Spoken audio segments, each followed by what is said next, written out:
So I bought the Bambu Lab P2S 3D printer. I was a little bit hesitant about getting into 3D printing for such a long time. I didn't want to commit the time to want to do it.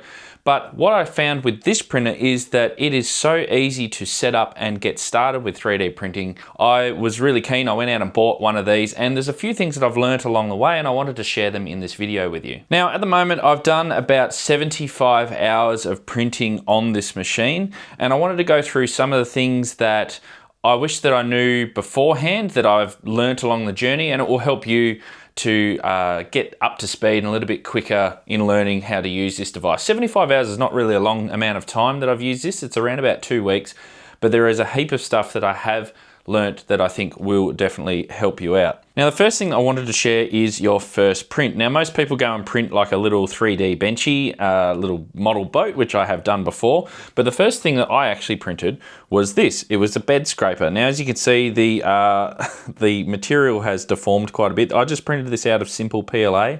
I went and bought this at the store when I bought the printer, just some grey stuff just to play with.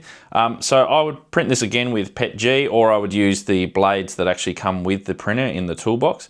But this is the first thing that I printed because I thought, well, this is a useful tool that I can use to extract stuff off the plate. And I'm going to talk a little bit about the best way to actually do that a little bit later on in the video.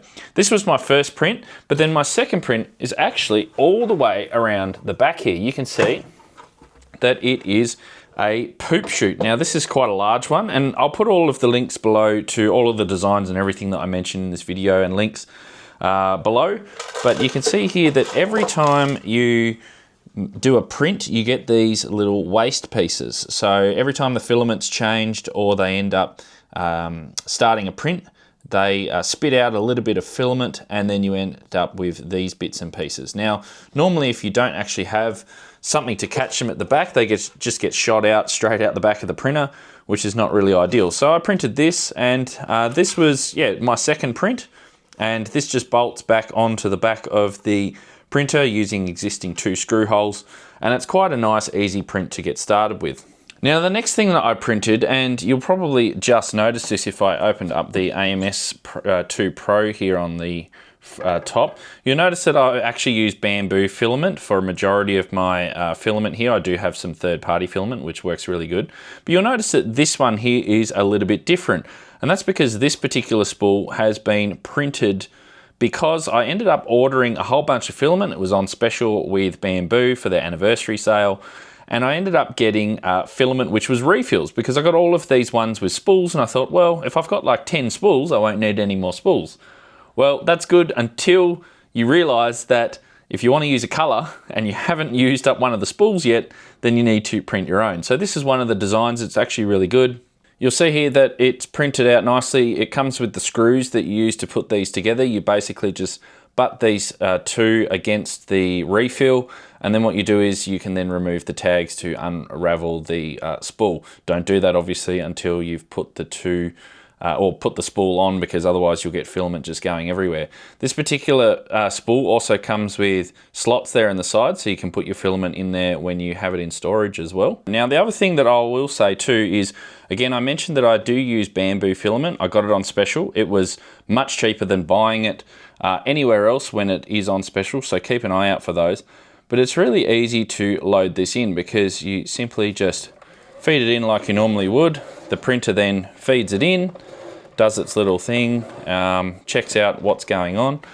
And then if you come down here to the printer touchscreen, you'll notice here that it automatically detects or it goes through a bit of a process, but it will automatically detect what particular color it is, what type of material it is, because Bambu filament has the RFID tags on the side of them to be able to do that. Now, you can manually come in here and you can edit this and manually put in all of your details that you need to if you're using third-party filament, so you can definitely use that. But I just found it much, much easier. Now, talking a little bit more about filament too, I got the AMS2 Pro as part of the combo with my printer, and there was good reason for that, because I just wanted to be able to print multicolor. But also too, the storage here, you can keep up to 4 sets of filament in this AMS2 Pro.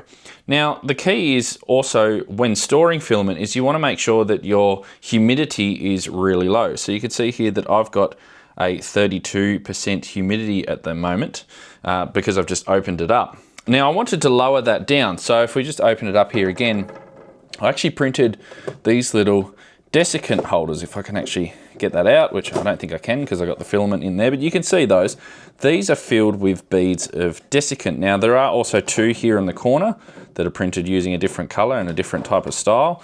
And there's also one here that you can just see over the back. Now when you first get the printer, you actually get two desiccant sachets to put here in the back, but I ended up printing a box which actually fits into the back there. And then all of these are filled up with this stuff from Amazon, and it's orange, and eventually it goes green or dark green when it needs reactivating. Now what you can do to reactivate is you can put it in the microwave, or you can put it in the oven, or you can run the self-heating function in the AMS2 Pro, and then that way it's reusable over and over, and it reduces the amount of humidity in your material. Now that's really good because if you have less humidity, it means that you won't get issues like stringing, you won't get oozing, and your prints will come out looking very nice. Now when I'm not using the filament, I actually bought this tub. This is a tub from Bunnings that I got, and if I open this up, you'll notice that it is a dustproof, waterproof, sealed IP67. It's got a nice rubber seal over the top here, and I've just got my filament stored here. You can see that there's some boxes that I haven't used yet, there's some that I have. Now these are obviously, I've reused some of the plastic here that's come with the filaments that I've opened up. Now I've actually got some vacuum seal bags which are coming from AliExpress so that you can re-seal these ones that are not likely to be used for quite a while. They've also got, I've kept all of the silica packets as well and put those in with the filament as well, so don't throw those out if you end up getting those. And also bought a big bag here of a big moisture grabber bag, which basically this turns hard or turns to crystal when it's full of moisture. So that's basically what I do here to keep the moisture out so far. Again, when I get the vacuum bags, that's going to make this a whole lot better. But storage is a really important thing. I have seen people using like cereal boxes and things like that, plastic cereal boxes and stuff to store them, so you can use those too. But just the main thing is just to make sure that you store it in a nice dry location. The other thing that I also printed, which goes along with the filament, is these little filament clips. So these just clip onto the side of a spool. So you can just put those onto the side, and there's a little clip in here where you can actually put the end of the filament in. So then that way it's nice for storage as well. So they're a good little print. Now just recently in the last couple of days, I've actually just printed this riser here. So this is not part of the printer. You'll see this bit here, the glass of the printer actually sits usually flush with the top of the printer here. But I printed this black riser in PETG. And the reason for this, well, the main reason why I printed this is if you look at where the, let's have a look inside actually. If you look at where the top of the head of the printer is, see this PTF tube? This PTF tube here has the filament come through and then it gets into the nozzle here and then it melts. The problem is that if the glass is sitting where it normally does, this tube can actually rub against the top of the glass. And then what that can do is that can then add to wear onto the tube. It can also potentially scratch the glass over time. So what I did was I ended up finding this design, which is a cool design. It's got these vents. I printed a different color here for the vents. So you can do that with the vent tabs so that you can open this up when it's cooling. You can close it when it's not. And then obviously this is the main material and it all clicks together. Raises the glass up, I think by 27 millimeters, and then you can put your AMS2 Pro on top of it as well. And this stops the tube from rubbing. Now, there's also a side benefit because you can see that they've got these little clips or these little holders here on the side. So you can then print additional bins, which I'm going to do next. I'd recommend getting one of these. It's actually interesting. I don't know if it's actually a design issue with this particular printer, that the fact that they left the glass lower down, but anyway, it's a very easy fix, and it's another tool that I actually printed. So you're seeing a little bit of a recurring theme here with this printer, that a lot of the times when you get it, you have to print all of these tools before you actually get to printing. But I think that it's a good thing. You learn a lot about using the printer. So it's definitely worthwhile just investigating some of those tools that you may want to print for your particular printer. The next thing that I'm going to do is, for this touchscreen, I'm just going to have a nice little protective cover around the outside. So that's the next thing that I'm going to do. Now, I've got a couple of notes here because there were a couple of questions that I had when I first got started about what material I'm supposed to use, PLA or PETG. Now, a lot of people said start with PLA, and I recommend doing that as well. So I just got some PLA basic grey here. You could see that this is, again, one of the Bambu Labs ones. I just got grey so that I could print a whole bunch of different things, like, you know, the poop chute and stuff, to actually suit the colour of the printer. You learn very quickly that grey gets you so far, but then you get bored of grey and you want to go to the different colours. So that's when you're kind of looking at different materials as well. So all I've been experimenting with is the PLA Basic. I've been experimenting with PETG Basic. So the main thing about PETG is that you can have stronger prints, and also you can have a higher temperature as well, higher temperature tolerance as well. I'm going to be printing some things that are going to be going in a hot vehicle soon. So I'm starting to move towards ASA printing, which is another material altogether, which I haven't learnt yet. I've actually only just bought the ASA, and I've actually bought third-party filament for that as well, this Sunlu stuff, which works perfectly fine in the printer as well. You just got to set it up. PETG, the PLA, works fine. You can print that wherever. You don't need an awful lot of ventilation. I've got it down here in my ham Radio Shack.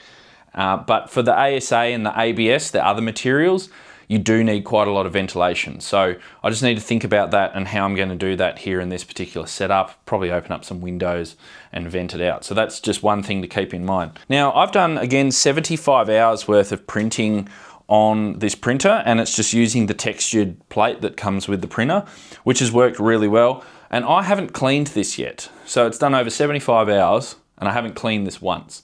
Now, there's a couple of tips that I want to give you about that. One, I would probably clean it. I haven't had any issues with any sticking or any or major issues with any prints not sticking to the plate. That's because when I take it out, obviously this plate is actually magnetic. So you can see there that it just goes straight back in. The thing about it is that you don't want to get your fingerprints or touch any part of the plate. So I've been very careful to just hold the edges or the outer edges so that I don't get any fingerprints on the plate. When you do a couple of prints on one side, you actually can flip it over and you can use the other side as well to print. So it doesn't matter which side you're actually printing on. So you can just slot it back in there and away you go. Now I'll just show you that again because it's one thing that I learnt. You'll see there that there is a slot there at the back. I just put the plate in there and then it just sits down and away it goes. So I'm actually just about to do a major print soon, and I'm going to actually give this a wash. Now, a lot of people use isopropyl alcohol and all that sort of stuff. The problem with doing that is that if you have got your fingers and the oils and stuff off of your hands on the plate, if you use isopropyl alcohol, it can just smear it. It can help sometimes to clean it quickly, but if you are having issues with prints not sticking, then you want to get some just warm soapy water, dishwashing liquid, and just clean the plate and then let it dry.